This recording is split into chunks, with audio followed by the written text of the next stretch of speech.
Well, good afternoon, everyone, and welcome to yet another episode of the Way Forward podcast. Today, we have the distinct privilege of having Mr. Pete Brownell here, the CEO of Brownell. And as Mark Twain has always said, the best person to give an introduction is the individual themselves. And so, Pete, Yeah. if you don't mind, tell us about yourself, what you do, and why we know each other. Well, yeah, it's Pete Brownell. We're in the firearms business, so we have a third generation family owned business that is called Brownells. Started back in 39 by my grandfather. It was kind of an American story where it started in really his garage at the time, and he kind of started actually selling to the military back in the 39 and 40. He was a gunsmith, and that's how he made his living. And he was really also a writer. So he would write his friends who were in the gun world, which, like Bill Ruger Sr., or he knew some other individuals, the Weatherby family, the Hornady family, all were friends back in those days, a small market, and knew a lot of the really good people out there doing gunsmithing. So he built his business and reputation just connecting people through the written word. He also wrote for the NRA back in 39 and 40 and got a reputation as being the guy to go to for parts. And from that, he started his business. When my dad was born, the second child, that usually motivates most of the individuals to go, oh my gosh, I need a real job. And that's when he started Brownells. It was called Bob's Gunsmith Mart back in the day, and that was a little too long to put on a business card, so we shortened it to Brownells. And then 3 generations later, come to being. So your dad stepped in after your grandfather, and then you followed in his footsteps. Yep. My dad joined the Navy. It was right before Vietnam. He was a good 5 years in the Navy as an officer, and that's what men did back in the 60s and 70s. And he missed Vietnam, got out right before and did his service. And then he started having children. I was one of the lucky ones to be his son. And then I joined the business not about 30 years later. Yeah. So did you do that right out of school, or how did that work? Family business. There was a bit of a rule learned by a lot of failures. I had to interview for the job. I had to go work on for somebody else. Happened Yeah. another elevator. It was an elevator company, a family business out of Moline, Illinois. Being an Iowa boy, you might know Oh yeah. Montgomery Elevator, right there in Mississippi. And the philosophy was go learn business on somebody else's nickel, which really was go lose their money before you lose our money. Become wise in your ways. Learn what it feels like to be an employee versus just the son of the boss, because that follows you forever. And then I had to apply for the job, and I thought I had an inside track, but it was an interview. They were interviewing their future boss when they interviewed me. My dad did not interview me, so Oh wow, wow. Well, that explains a lot of the integrity of your company, which is always very apparent whenever you have any dealings with your company. So my hat's off to you there, sir. So you did this, and I think our audience might find it, it's somewhat passively interesting that it's in Iowa, yeah. and that you and I like to call ourselves Iowegians or Iowans or whatever the rest of the world calls us. But it's interesting that, people think there's not much out here, but here you go, you drive down I-80, which cuts right across the great state of Iowa, and there's this massive building with your name on it, and it's just a beautiful piece of infrastructure. Tell us about your company, where it's at, all the different things that you guys do. So we are uh, right in Iowa. It's a distribution center. It's online. We were one of the very first, if not the very first, in the firearms industry to have an e-commerce website. And it dramatically changed from where we started as a catalog company and converting into a digital company and repositioning all the internal infrastructure and all you can call it power structure to be a digital company was a big lift. We're a large e-commerce company. We have distribution centers in Carolina, 2 in Iowa. We have a partnership of network of distribution centers across Europe. And what we focus on are gun parts, tools, ammunition, optics, everything that would be involved with maintaining, repairing, or improving or accessorizing your firearm. We also have a wholesale business called Crow Shooting Supply or Crow Wholesale, and they sell guns and ammo. We're the largest wholesaler of shotgun ammo out there in America right now. And since America's greatest volume of shotgun sports is in the United States, I could almost make the claim, I haven't verified it, that we might be the largest in the world. So Wow, that's a lot of locations. I didn't realize you were that yeah, spread out. And yeah, I do have some of your shotgun shells here yeah. in the barn with me. So how many employees you have under your total umbrella? So overall, it's 315. We're ramping up seasonally right now since it's shopping season for everybody out there in the retail world to about 370. But we're really about 350, yeah. So still a small business in the eyes of the government and other criteria. So we try to keep it flat.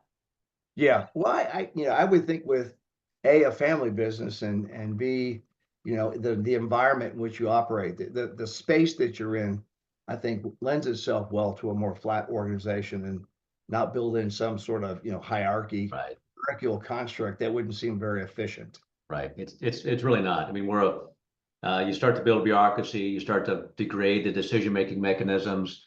Um, we One of the really important things about my first job that I tried to carry over to this job, a family business, you could connect with the family because you saw them, they were present, they cared about the employees in a way that a public company doesn't have the luxury to care about employees.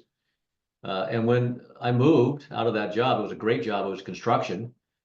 When it was sold to a very large organization, Kone, good company, different infrastructure, and different philosophy about leadership. Yeah, there was a cultural leadership. They're a European country, and it didn't translate well for me. And I quit that job, quickly joined with my dad for a significant pay cut because I knew the business had a much larger responsibility in society than just a paycheck or employment or return to investors.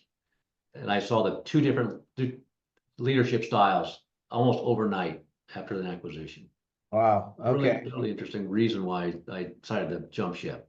I love Well, construction. It was awesome. very few people that we work with at the Way Forward would ever have said what you just said about the responsibility of the business to that of the betterment of our communities and our country writ large. Most companies that I talk to, they struggle with a mission statement because when I ask their purpose, they say to make money.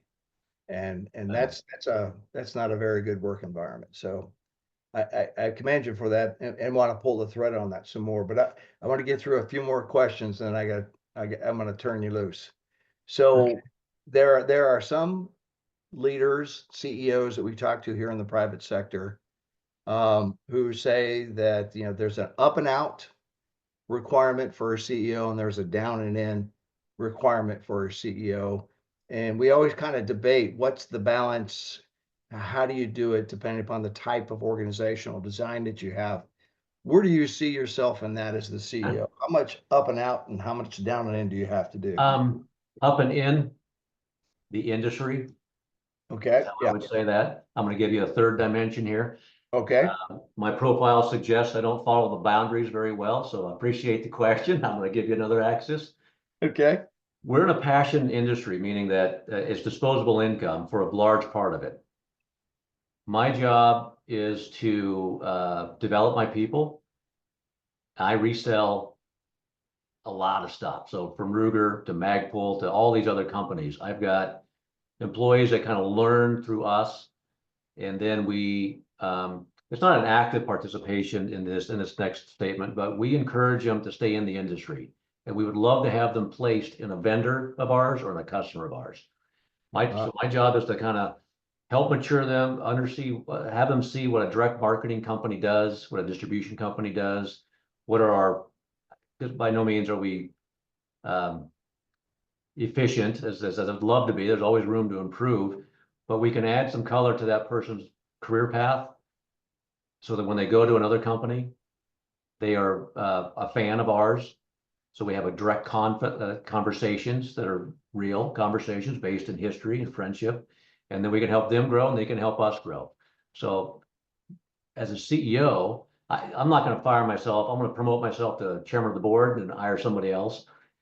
But as a general rule, we want our people to learn what we're about.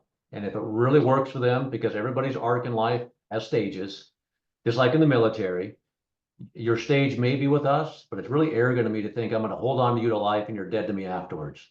So there's Yeah. an onboarding, there's a training and development, and there's an offboarding.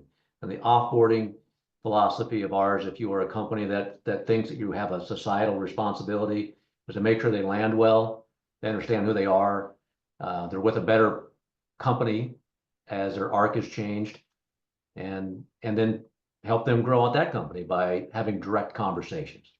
No, that's brilliant because I tell you when you talk to kids that are in smaller organizations, say kids, young Yeah, employees who are developing, they're, the first thing they'll see, and it's also, I think it's exacerbated by the fact that there's now officially six generations in the workforce. And the way you and I grew up and the way that sixth generation is growing up is dramatically different. So that, from the moment they get their first job, actually, while they're still in high school in some cases, they get that first job and they're saying, I don't see a pathway to success. I don't see me staying with this company very long because it doesn't appear to be much room to grow. There's not a lot of jobs. It would take years to get to these jobs. And what I find is that there's a lot of attrition through the last couple of generations that have joined the workforce because of that mindset. But what I found is the CEOs who think like you about the development helps the company today, development helps the individual today, but also the moment that that individual is getting to a certain point and saying, in order for me to continue to grow, I need to go somewhere else. You yeah, encourage that, and right. they leave with a positive feeling about your company. The Army had to come to this realization. I want to say, gee whiz, we finally came up with the term Army. You're a soldier for life. And Yeah, what we found was, we were burning through people with 20 years of war. We were burning through people, and it was kind of like, you've hit your max, or you're wanting to leave. Goodbye. And then we just kind of let them go, and that starts to impact on your organization because they're on the outside and they don't have a positive departure.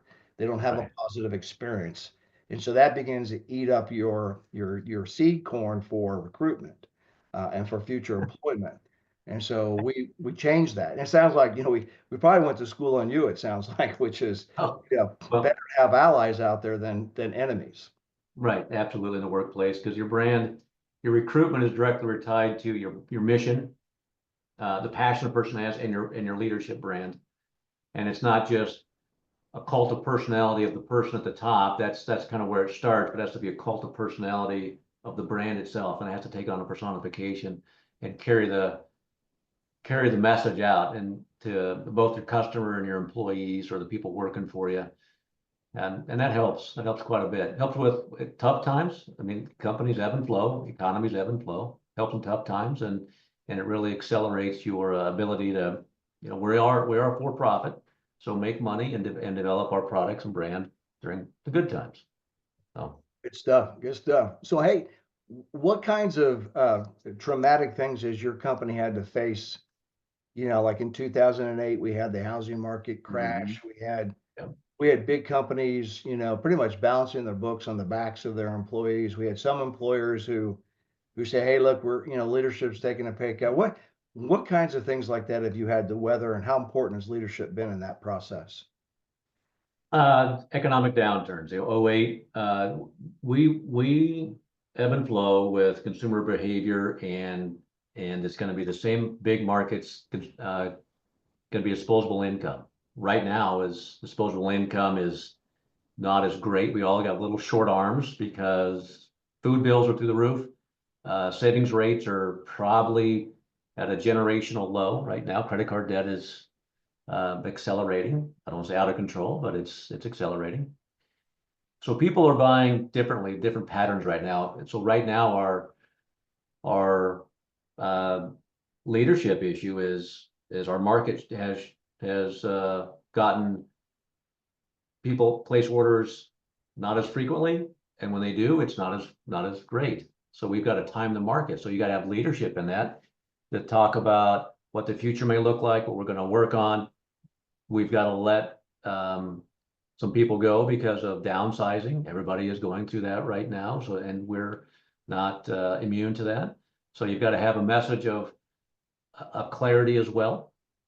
There's a lot of things that kind of come in that are just table stakes, but you come into a crisis, and that crisis could be driven by an economic downturn for the last, in our space, 2 years. You've got to be very clear of why you're making your decisions.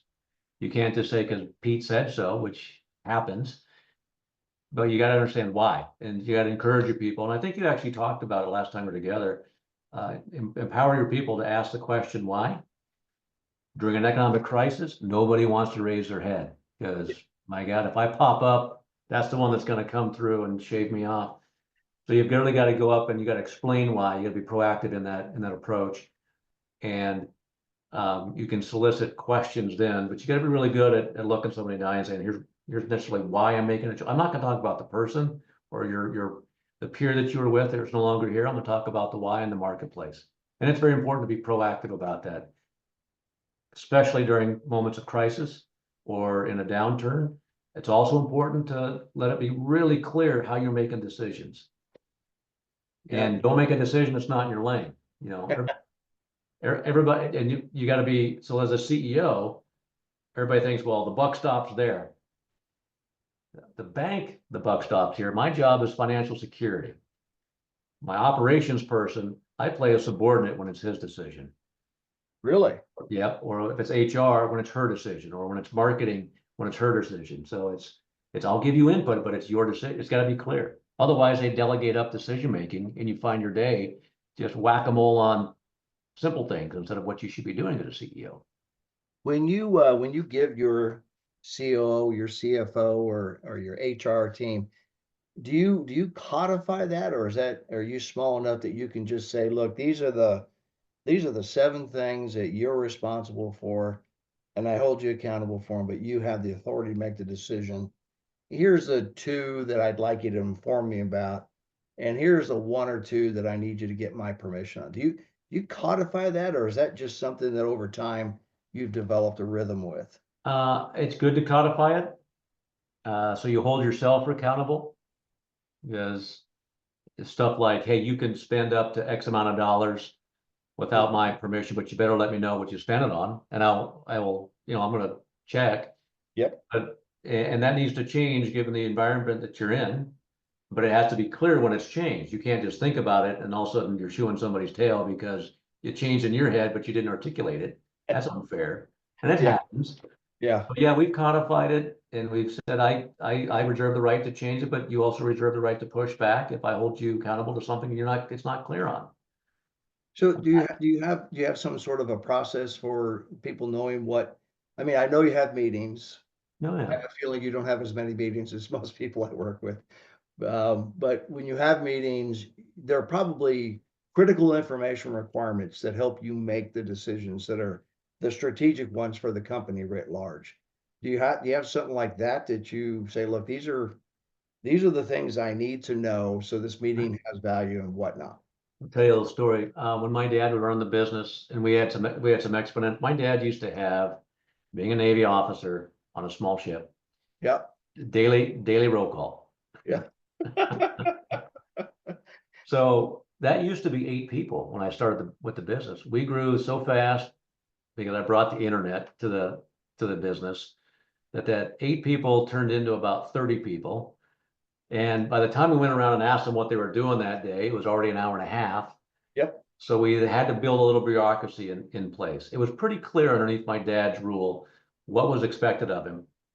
When we started to break it into a hierarchy of accountability, so we only had 4 or 5, he had 32 people reporting to him under that structure, Yeah, that's the hard. whether he That's knew it or hard. not. Yeah. Put some business structure in place. You got 4 people. Frank was my dad's name. If you got 4 people, Frank, I'll be your 5th. But then it wasn't clear what Frank was going to ask. So I had everybody going, okay, what's the board report going to be?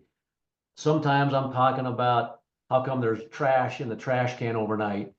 And all of a sudden, what are we going to invest in? What company we're going to buy? You can't have a C person have picking up trash.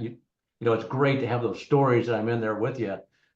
But my job was to create clarity for people, Yeah. limit the things that a CEO or a CFO or would be responsible for. So I had to codify all that Yeah. because, um, and it helps me too, because I could talk about my dad's leadership style, but I'm a product of my dad's leadership style. It helps me stay clear on what's important. So I did have to codify. There are 7 measures that I care about as an organization. And Okay. if you impact that measure, we're striving for it. It's sales, it's EBITDA. I mean, I'll use some accounting words. I'll use some brand words. Um, I'll use customer growth, those types of measures. If you're impacting that in a negative way, I want to know now. And I want to know if you're doing it in a positive way, and I want you to spread the word. So, and they got to go, there's a Goldilocks zone. It's if you don't hit 39.4% GP, then I'm upset. Yeah, that ebbs and flows given the external environments. So my Right. team knows what the Goldilocks zone is. They know what path we're going to have seasonality. And that just helps with all the calories that they put into, am I going to screw up today? If I don't report this number, those go away. Yeah. And then they start to really um, express how their strengths well. That they're not fearful that I've got a gotcha report coming Yeah. in. I'm not always clean on that. Nobody is. But No, I do my moments of contrition when I screw up very quickly. but it's it's interesting because for hopefully for other CEOs that are out there, especially those who are going from that 8-person team, stand up in the morning, get everything leveled and go, which is wonderful when you can do it, to all of a sudden you have 35 direct reports. You can't handle that. You have to transcend, like you obviously did, into that management mode where as many things as you can make routine, making routine things routine Yeah. is about codifying systems and processes and standard operating procedures. Nobody likes to do it. Nobody likes to write it down. But once you do, when you go boom, boom, boom, your whole day changes because you know what you can do, you know what you can't do without permission, but more importantly, you know what the boss wants to know if the boss walks in. And instead of trying to guess what the boss wants.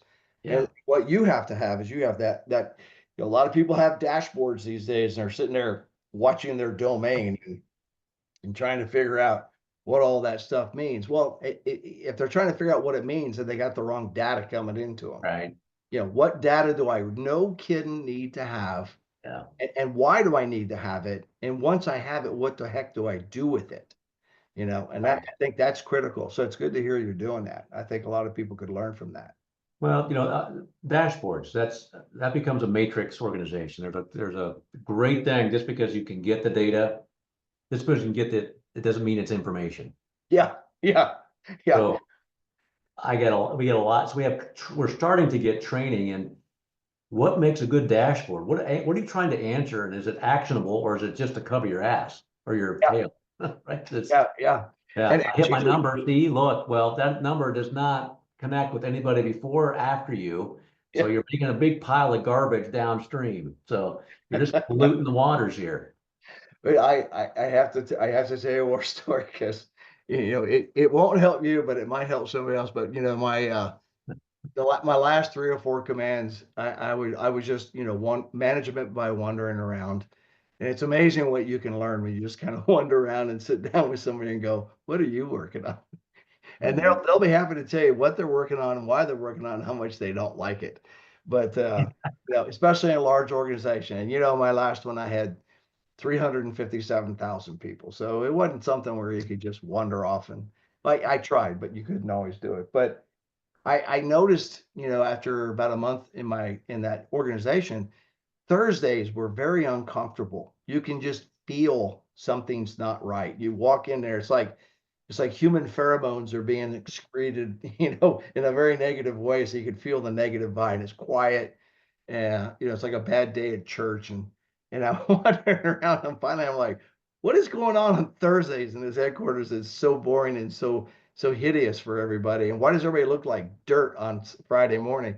And what I learned is we had this huge report that we had to accumulate from around the world on Thursdays to give it to our higher headquarters at 6 o'clock our time, 8 o'clock their time on the East Coast, every Friday morning. And I said, well, what is this report? What is it? And they showed me what it was. And I said, well, isn't that the stuff we report all the time? They said, yeah, but every week we have to put it all together in a package and send it up to the higher headquarters. And I go, well, who's getting this report? And they're like, well, the commanding general, the 4-star is getting it. And I was like, well, that's funny. He's never even mentioned this report to me. It must not be that important. Oh my God, sir, this has been doing this report forever. And so I called him. I said, hey, General so-and-so, what's up with this Thursday report? He's, what Thursday report? Well, maybe it's your Friday report. He goes, what's the Friday report? I said, I don't know, but my whole organization slams to a halt to produce a report for you that's critical and has to happen every Thursday. We stop, and every Friday we report.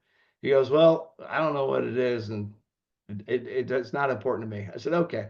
So I pulled in my leadership. I said, guess what? We're not going to do this report next week.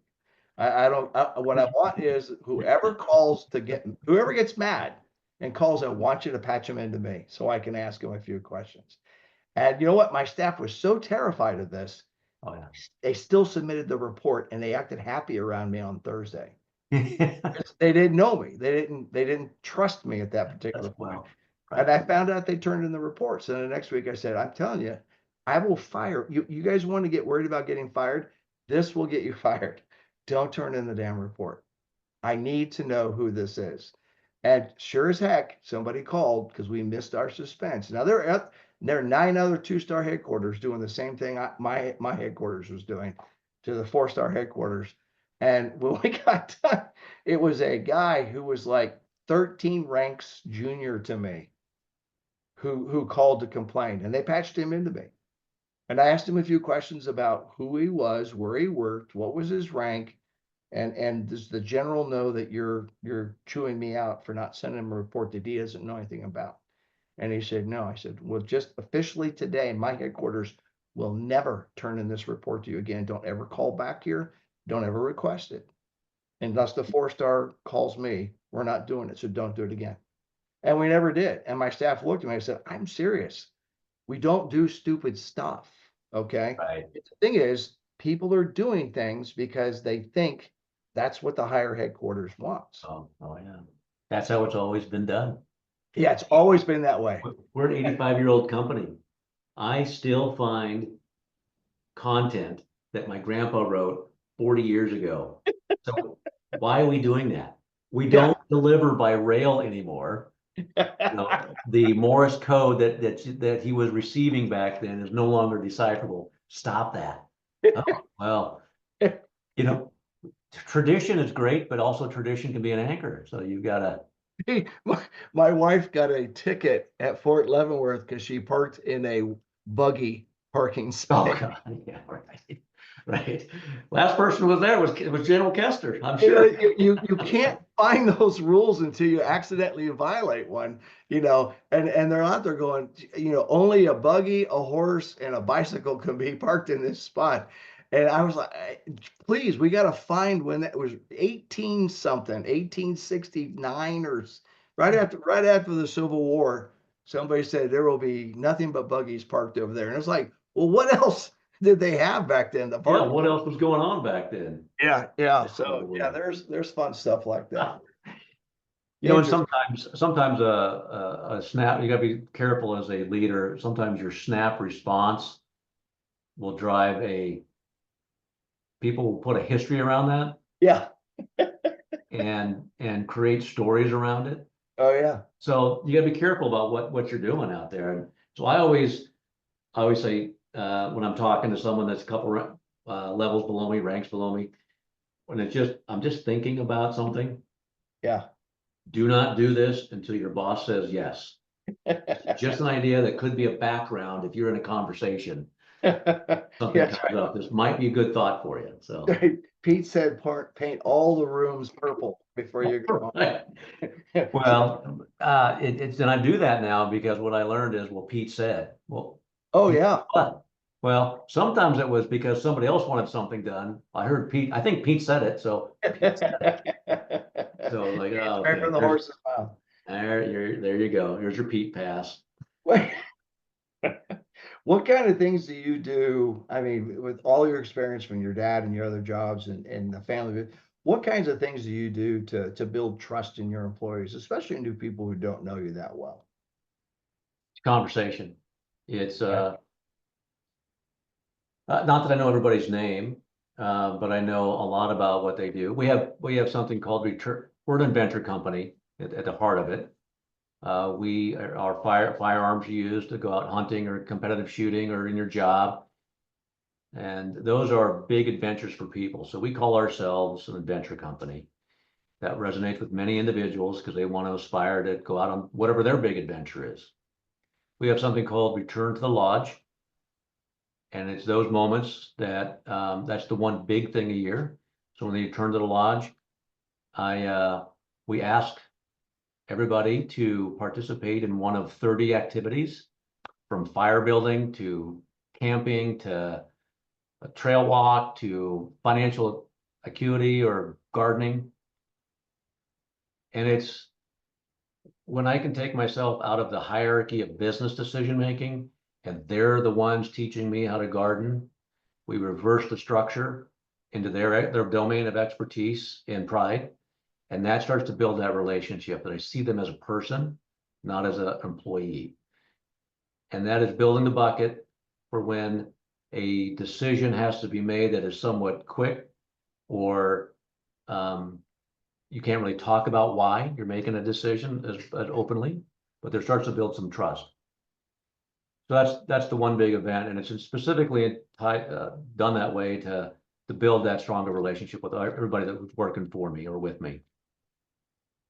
Good. I like that. I have the advantage of having met some of your employees, sharp kids. So I was very impressed. Yeah, And for the audience, the reason I got to meet them was because Pete invited me to meet them, but he does development like we talk about at the Way Forward with his employees, which he's already articulated that. But above and beyond that, again, up and out, although you've yeah. given me 3 ways to do this. So you're up and out.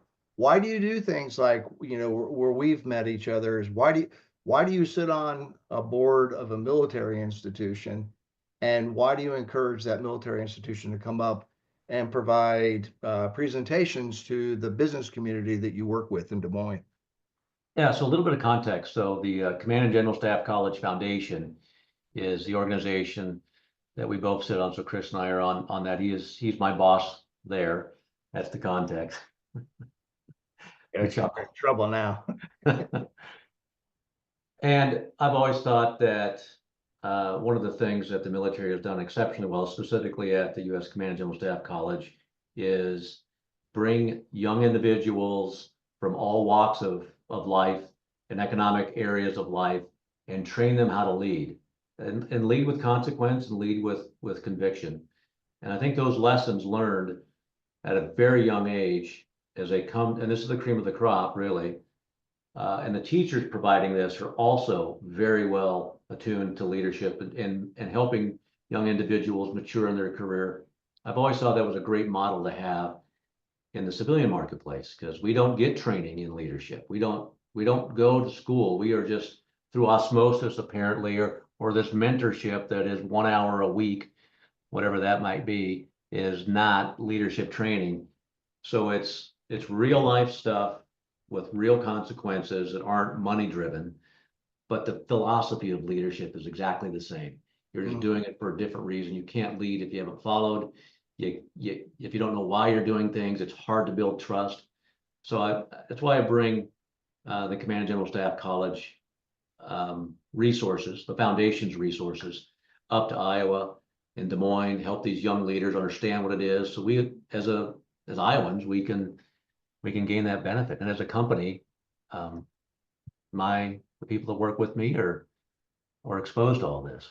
And hopefully other younger people are exposed to this as well. So we build a better pool of leaders in Iowa. It's a lot of, and I would hope every state can benefit from that leadership training. Well, and I think, you don't have to be on a foundation or something at, one of the key institutions, but if civilian leaders, if they happen to be watching the show, every military commander of every base that the Yeah. United States military has would bend over backwards to bring in their experts and their leaders Yeah. and to tutor and provide example and provide history and provide some of that training. Because I think what's wonderful for you and the other members of the board who are in the private sector who get to see our students that are, at that one particular school and where they're at in their development. Um, it's funny. Now, I've been out in the civilian sector now 7 years. The second time I was there for a few years, the first time, but there was a 35-year military career stuck in the middle. But out here again, what I forget is that people don't have that training, and I'm very spoiled by every employee I have around me with that training, and I know what I should expect them to at least know how to do. They may not do it based on whatever kind of mentoring they've had, but they know how to do it. Okay, they've been taught, and I know they have because they wouldn't be promoted to the where they were. Right. But I think what surprises me is when I watch these young men and women that come out in the private sector, they look young, they look fit, and they're young and they're fit, but they're not as young as a civilian CEO might think they are. And they also have probably more leadership training and hands-on experience under very difficult situations with large organizations that would easily parallel that of the CEO Yeah. in some cases. And it isn't because they're better, it's just they have had leadership on steroids, at warp speed. And I think a lot of employers miss that. They do. Here's something so simple called an after action report. Yeah, You would never come back and say, "Oh well, how'd that go?" And you got thumbs up, and you go home. All right, I'm talking to myself. never. Never. That happens every year, year after year after year, every incident in civilian market. You never get a chance to debrief and say what went well, where's the area of improvement. That's Yeah, not trained. It's not. It's looked at as, oh my gosh, he's going to tell. I mean, we get these egos built up and on who we are and how good we are in our own little minds, and nobody tells you any different. Maybe that's Midwest nice. Maybe that happens the East Coast or the West Coast. no, But no. I can tell you it doesn't happen like it's the military, and it's not done with malice. It's done with, we're here to collectively build a team of success. Yeah, yeah. So And Pete, I gotta tell you, the some of the secrets with that, where we teach that, we teach it at high intensity training areas where there's a professional enemy that's really, really good at fighting, because that's all they do. And yeah, when you come in with your unit to train against them, you always get beat. And the arrogant ones will come back and go, "We did better than anybody in the history." No, they're lying. Nobody wins. You get clobbered. But during the after action reviews, they bring you in and they put you in this really nice theater, and they have these professional facilitators taking you through it. And if you're smart, you'll notice there's this big, huge glass one-way mirror, or two-way mirror that's up there, and there's all these generals sitting back there watching the leader. yeah, How is he or she taking this? Is she facilitating? Is she being vulnerable? Is he taking responsibility? And you're actually getting evaluated to get promoted or not. yeah, And that's hard to sit in there if your emotional intelligence is so broken, it yeah, exposes itself during that process. The process is perfect for making a unit better, building cohesion and developing best practices and techniques. And it gives you a whole bunch of tricks. The tricks that you learn from failure in one case may not all apply in the next case, but some of them might, oh yeah, oh and yeah, so, yeah, it's we do it. I mean, we sweep a parking lot on extra duty. Five guys with brooms sweep the parking lot. We get to the end of the parking lot, we collect all the brooms, and we go, okay, we're going to do an after action review. That's how you teach people to just think that way. You just do it right, so many times, it's second right. nature. Oh, it's that to me. That's the one. That is one of the real basic 101 table stakes developmental tools. We don't always do it well, but we try to put that discipline in the organization, and that also makes it real. If you're like you're saying, um, we encourage somebody else to lead it, and everybody's, I don't want to say fair game because that feels like it's a punch the bear type stuff, but it's one of those things where do I see improvement needed? Yeah. I learned to be quiet. I learned to speak last. Where do you sit during that, Pete? Do you I sit? try to I try to sit in the back. Yeah, I'll bet you do. Yeah. Yeah. Yeah, and that's what you find is that was always the first tip that this leader is going through the motions and not really internalizing what's happening. Is they'll Yeah. sit on the stage and stare at everybody, and nobody's going to say what actually No. happened, who screwed up what, when the boss is sitting up there glaring at you like you Oh, yeah. think I screwed that up. Yeah, but Yeah. if you go sit in the back and you participate and let them facilitate it, and it's wonderful. Well, it's even if you're actually contemplating something, people read in because Yeah, they're emotionally vulnerable then. And yeah, then no matter how much trust you build, that does help. yeah, But everybody questions themselves, which is yeah. So you learned that by joining a board that had nothing to do with your business. How did you get invited to something like that?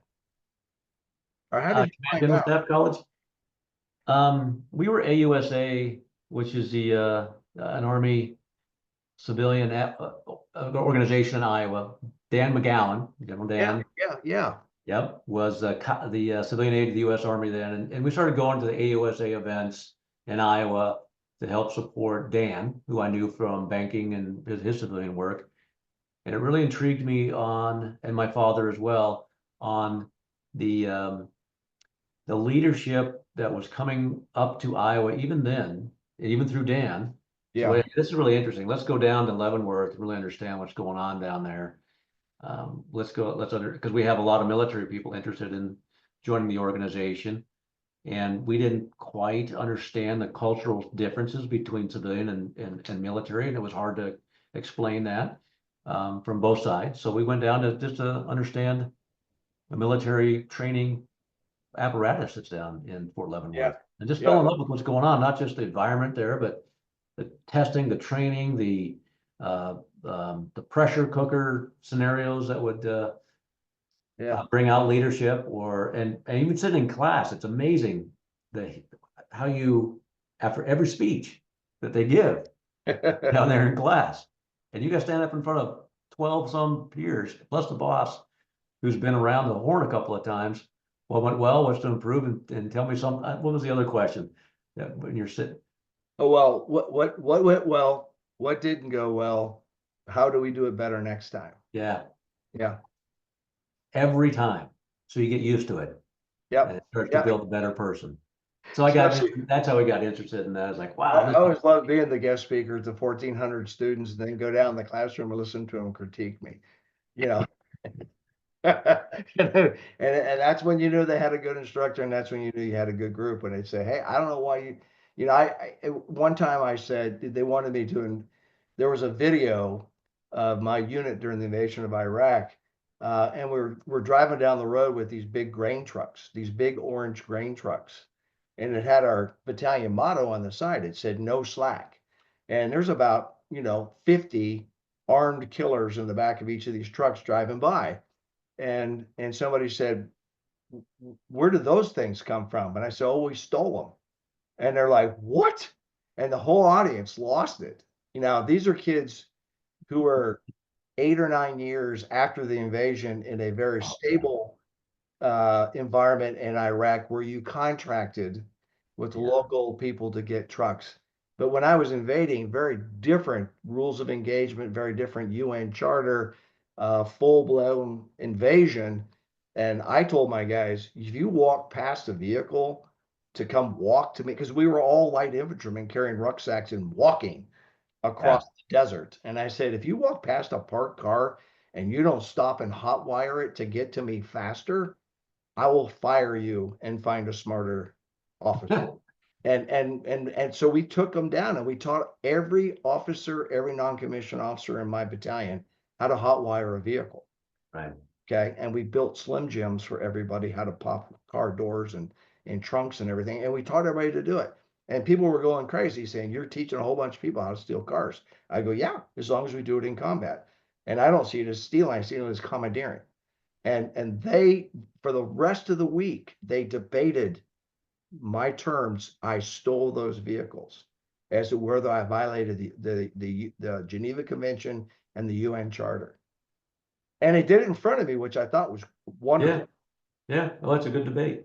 Yeah, And that's responding to your external environment and the mission that was given and the ditches, how clear you had to be and how clear your bosses had to be yep, as yep. well. I was pretty clear at the time. Now I finally had to put them all back in the auditorium and bring in the lawyers to explain chapter 5 versus chapter 6 of the UN Charter. And I was operating under chapter 6. They had all grown up under chapter 5. Right. So we would never have taught that if that hadn't happened.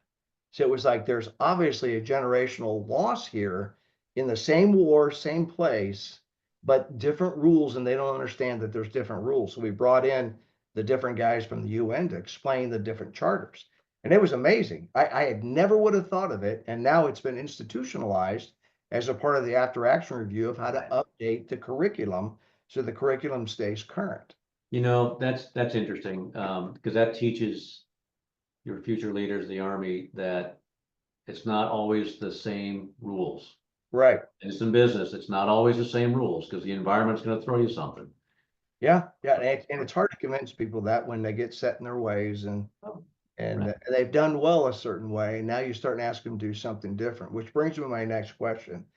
In a company like yours, it's been around for 3 generations, how do you go through change?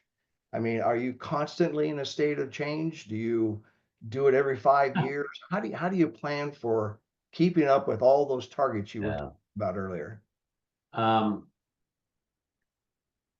so there's this the only thing that you can count on is change, that type of, but when you have that type of, I don't know what's coming tomorrow culture down into to the ranks, Yeah, they lose energy because they don't know what their job's going to be that day.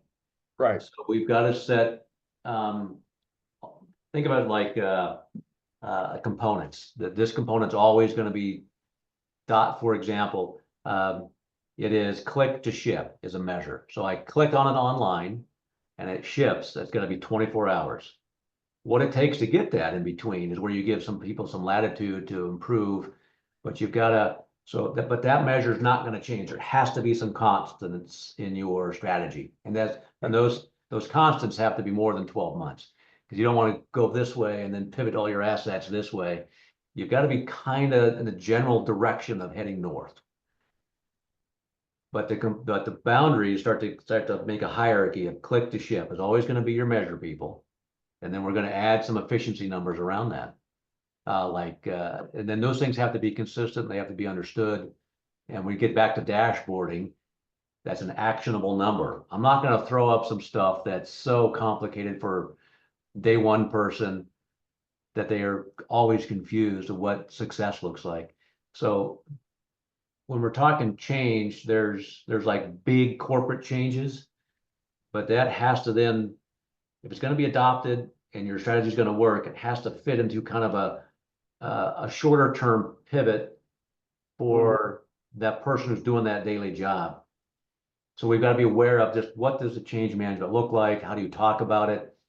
We've stumbled many, many times on it, and strategies have been nothing but paperwork exercises. They haven't been real exercises of change. So we've had to say our overall strategy is not changing. Our measures necessarily aren't changing. But what we want to do is build agility into your job. And we want you to understand how do you work within click to ship or dock to stock. Drops off on the dock. It's got to be in stock that same day so we can then sell it. So those aren't going to change. How you change in between that and how you get that job done, what we're going to incentivize. Oh, okay. So then that the framework doesn't change. Our business of, hey, we're going to go after the military and law enforcement. That does not change dock to stock. It does not change click to ship. What changes is you've got to be more efficient to do that because you're going to get a lot more stuff in the door. And I'm not going to add a whole bunch of resources, people. Yeah, So yeah, start to understand how you can be improvement. Then they get some ownership of making their own success. yeah, yeah. It sounds like you're a I think the biggest resistance to change is when people are told what to do. And they're gonna say, yeah, I hear that. You're gonna tell me something new tomorrow. You're not paying me to think. I'm just a bunch of hands moving. So when they're engaged in that, and here's the success measures, here's your bit, here's your ditches, here's your boundaries. Now you got to be creative in figuring out how to do that. And I'm going to incentivize you to be that, to make that pivot. Now those two things you said, click the ship, and what was the other one? Dock the stock. Dock to stock. How many more like that do you have? Because those are very descriptive, and I really love the analogy. Do you have any more of those, or are they proprietary? Yeah, no. Oh gosh, let me think. So those are operational. Those are pretty operational. Um, they're on the front end. We want to know what their feed, how we're getting fed leads. Feed the lead. Okay, and so in So biz dev, feed the lead. yeah.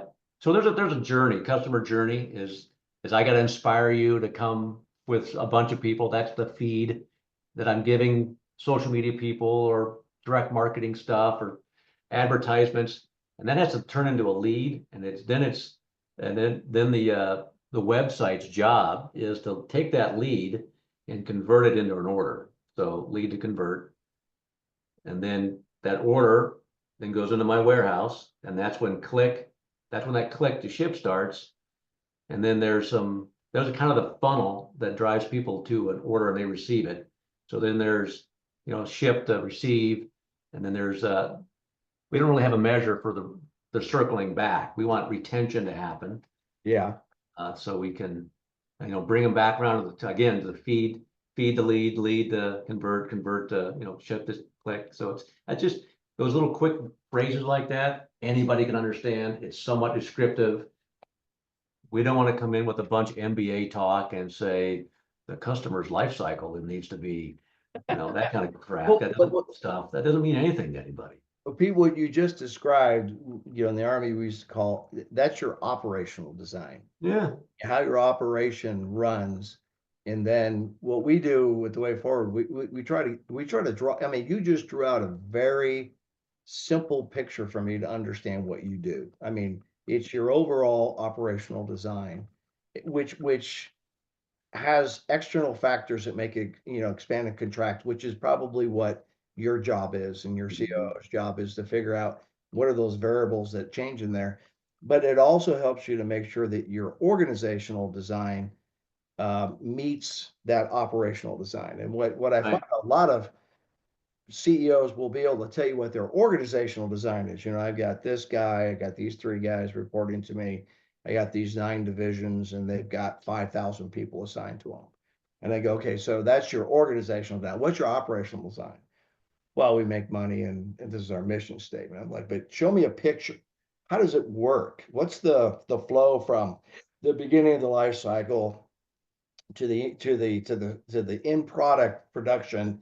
And then, like you said, how does it circle back? How does it become cyclic in order to continually feed itself to be a discretionary income or a discretionary budgeting cycle, as opposed to a company that has to go into debt to do anything. Where in that process do you, as the C-suite, where do you tweak things? Because, like you said, click the ship, you gave it a window. Do you see your job as changing that window length in order to allow the people inside to figure out the feasibility of doing it? So Or is that an echelon below you? it's a bit of an echelon. It's a C team. We're a small, flat organization. So it's still the leadership team's job to set those parameters and monitor those parameters. Right. And then it's I'm trying to understand the question a little bit better. So it's really, where's my role in setting those Yeah. parameters and then squeezing them? You've got this great operational thing that you described to me. So I almost see like an assembly line kind of thing Yes. on, and Yeah. you've got great managers along the assembly line operating within the parameters of what you've identified have to occur from this start to this start, and then it hands off to another part of the company. Right. Are those the dials that you're tweaking, or you got somebody between you and them tweaking those dials? They're the team that's actually doing the work is tweaking those dials. Within those parameters, Yep. or Well, within those parameters, and then the lead Say there's a warehouse lead person and she's involved with dock to stock and Yep. then click to ship. Those are she owns those numbers. Okay. And what we try to do is get each one of those little catchy phrases really has a person who's in charge of monitoring and improving their performance. Yeah. They don't get rewarded because each one of those is also a handoff. Yeah. A click to ship, she's getting a handoff from the feed to lead. So there's a handoff between the lead and the click. And that handoff is where there's turbulence always is. Yeah. And how do you manage it? That's what I'm getting to. Is Yeah. I call that, yeah, that's two domains that are sitting Yep. there. And that Yep. when one crosses in the Army, we call it a battle handoff. How do Yep. you battle handoff from one to the other? Because the other one now has responsibility. When do they own So it? How do they own it? And all I'll that. give you a great example where we have some heated discussions right now. So in order to get dock to stock, it's got to hit the dock with simple things, right? A Yeah. PO, the products have to be accurate, and Yep. it's got to be stacked in a way that's not a pile of garbage when it comes off the truck. I mean, if you have to shovel it off with a scoop shovel, that's not a good dock to stock objective. So guess Yeah. who gets dinged for that? It's the person who's in charge of the warehouse because she has Yeah. a number. Well, so that conversation is, would you tell this blankety blank vendor who kills my productivity to get their whatever together? Otherwise, we're going to reject it. Yeah. Okay, so that rejection then impacts sales. Yep. And time and all the stuff. Yep. And So then it's like, why'd you reject my stuff? And then there's drama around that. So they've got to work on, I'm not accepting your garbage, to how are we going to solve the problem here so the customer yeah. who is paying us gets what they want in a timely fashion as quickly as and efficiently as possible. So you've got to also pivot to where's your North Star, who you're really helping here, and you've got to collectively understand the journey that customer is going after. Oh yeah, yeah. And when we build operational designs, we identify those Oh friction yeah. points, and we call them domain conflicts, and we put little triangles on them and go, this is where you need something codified. The person who's bringing it this way, the shipper, has to agree in writing that this is how the truck's going to be organized when it arrives. And then this is how the person who receives it wants it laid out and receives it and will receive it and say thank you. So they don't lose money and time, and you don't lose money and time. And so it flows. And what we find is a lot of times this guy will just dump it and drive away and not even know if the other guy even knows it's in the warehouse. You know? They won't. And I've Yeah. seen people hit that dock door as fast as possible, go in reverse, and all that stuff comes flowing I out. And then oh, time out, I'm stopping. Yeah, And you go, my and gosh. and everybody's at lunch and they don't know it's there, so they're still waiting for the shipment to come in. And yeah, and that's where it comes down. And what I've seen is people reinforce the wrong behavior.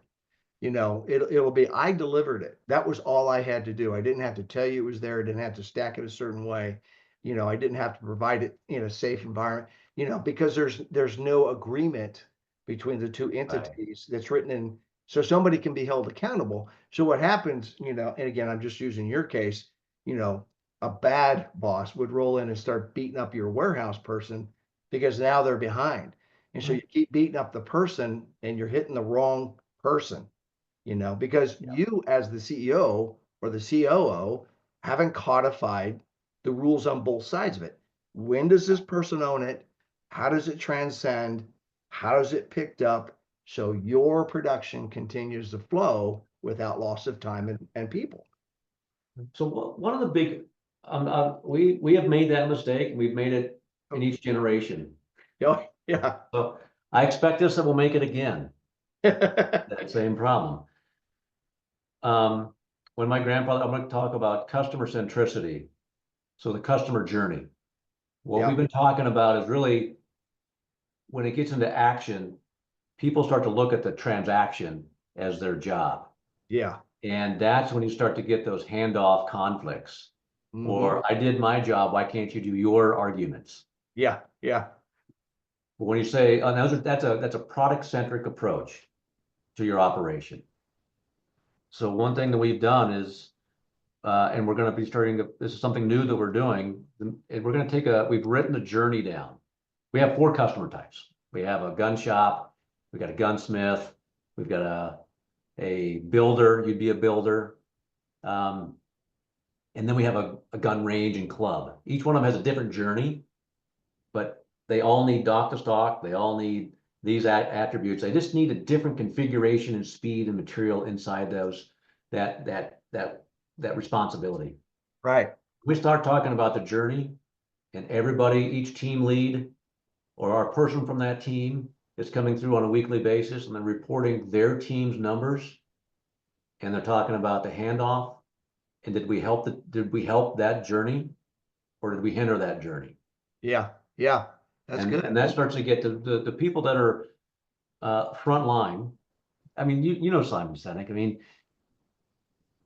I talk to customers, but I really am not in contact with customers. I'm not even in contact with the people that are in charge of the people that are talking to customers. But it's those people that know your business so well that they can tell you where the handoffs work and where they don't. And Yeah. they need to be talking together. And the C-level job is to facilitate that discussion. When you come in and start dictating, it's total disengagement, and they get back to transactional arguments. Yeah. Oh, yeah. Yeah. I, Um, I saw a kid, I won't tell you who he is because he's close and personal to me, but he was at a factory that made these big industrial HVACs. And he straight out of the military, put in charge of a section of a line. And he just started telling me all the problems, of what was coming to him and what was happening when he was trying to hand it off. And I said, well, just do what you were taught in the military. Draw the organizational operational design, yeah, and then go walk the line and look at where it's coming from. The shipment coming in, where it's offloaded, the raw materials put on the line through 3 lines to get to you, and go look at it. And he did, and he drew it all up in a great operational design chart that he was taught in the military to do. And he went down to Kinko's and he printed it off on a big poster board and he rolled it up and he put it in a tube and he set it next to his desk. And about a week later, this one poor guy on the line trying to handle sheet metal cut a finger off. It just slid off the thing and cut it off. Well, he took the cart into his home and welded it so it would never do that again. And when the CEO, every time there was an accident like that, the CEO had to be briefed, and it had 9 factories. And so this guy's boss didn't want to do the brief, so he tagged him. And he said, what do you think I should do? I said, well, go brief him on how you fix the problem. But if you get a chance, throw your little chart out and tell him, here's 19 more I could help you fix. Mhm. And he did. And the CEO was dumbfounded. And next thing you know, he had the whole line. Then 4 months later, he had the whole factory. And then after that, he said, I'm bored. And he left. He went to another company. But it was amazing that they had never done that. And the way Yeah, they get compensated for it, where you can't, the size of company you are, you have to find solutions. You can't just throw money and time and people at a problem. right. And that's what he had, is where every one of you could literally go down his line and see a pile of stuff that was, below standard, not cut right, not formed right, or whatever. And it was just pushed out of the way into a pile, which meant the guys down the line weren't getting the amount of things they needed to keep building what they were building. Yeah, And the way they solved it was they just bought more of them. And a part yeah, of his operational design was to take the CEO down there and go, if you just took those back up to the front line, you wouldn't need the next 3 shipments of steel. that's right. You That's know, right. And there's a but the cash flow CEO's, cycle. Yeah, and just like you said, it's the guy who's down there on the line who sees it and yeah. shakes his head at it and loses confidence in you because you don't see it. So there's 2 things on that. For the civilian marketplace, there's a guy named Goldrat on this concept of throughput. Yeah. So there's all this study around process throughput, and it's been applied to distribution companies as well as manufacturing companies. So if you're doing any background research, there's a good military process in this as well. And I think it's wrapped with Goldrat's work, which was 1960s. Yep. on throughput. Great story. We hand out a little thin book to people that kind of explains this concept in a kind of a parable. So it's not threatening.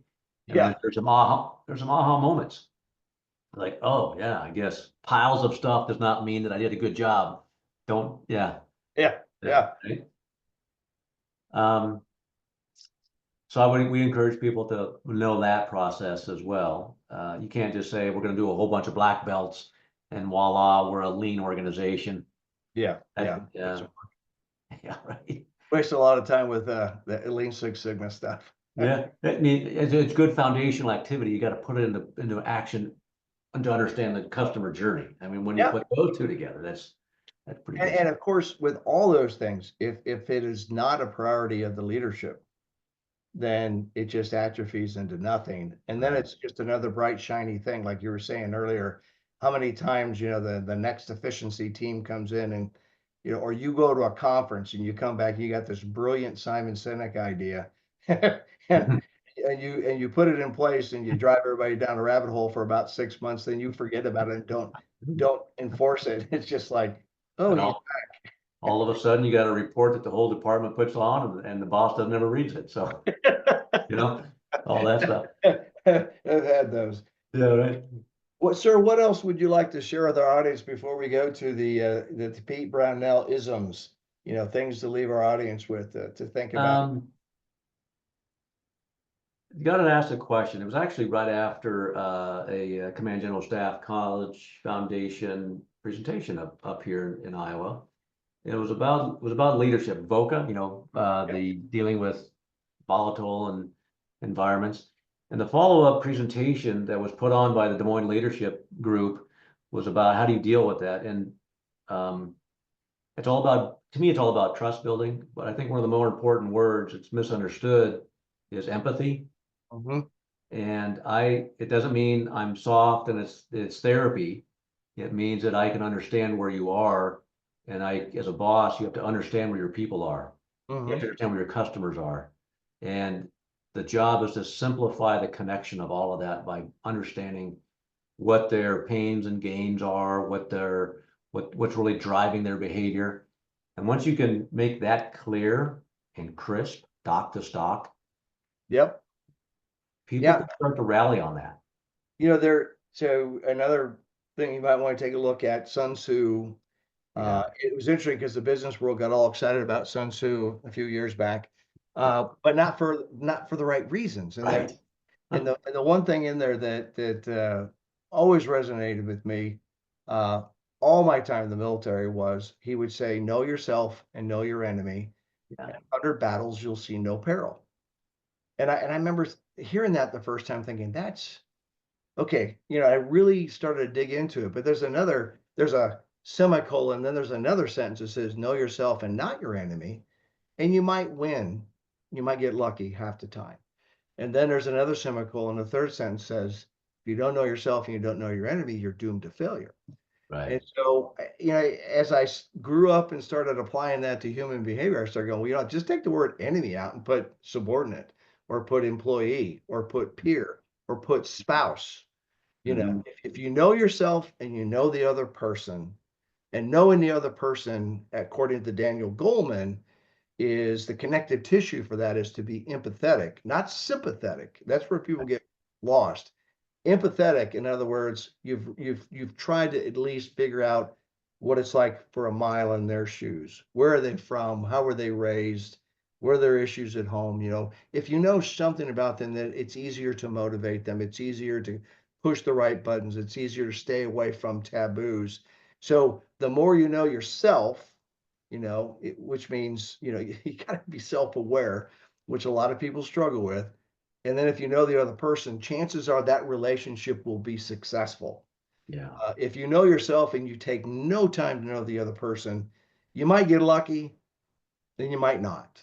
But if you don't know yourself, you don't know the other person, that relationship is doomed to failure. And that is where I've spent a lot of time, yeah, in 35 years was, I was learning myself, but I didn't really know myself because I was too worried reacting to the person who didn't know themselves because they were in charge and life was miserable. So Good on you. Yeah. Yeah, that's a big one.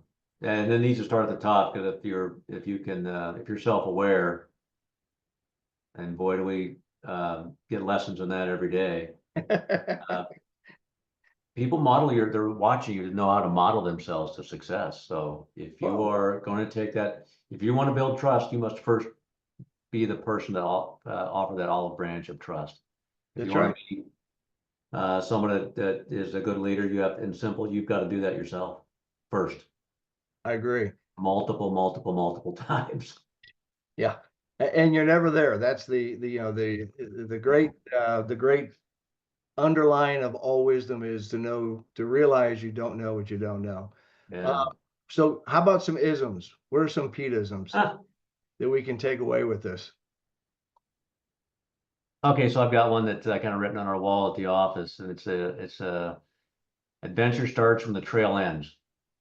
Ah, So, being an adventure company, maybe I'll do a little explanation. You don't learn about yourself or learn about what's going to work unless you get off the beaten track, unless okay. you do something a little bit outside your comfort zone. Whatever your trail is, you got to take one step off of it or one step past the clear guide rails. And that's when you start to learn something about Ah, yourself and where your you're strengths are.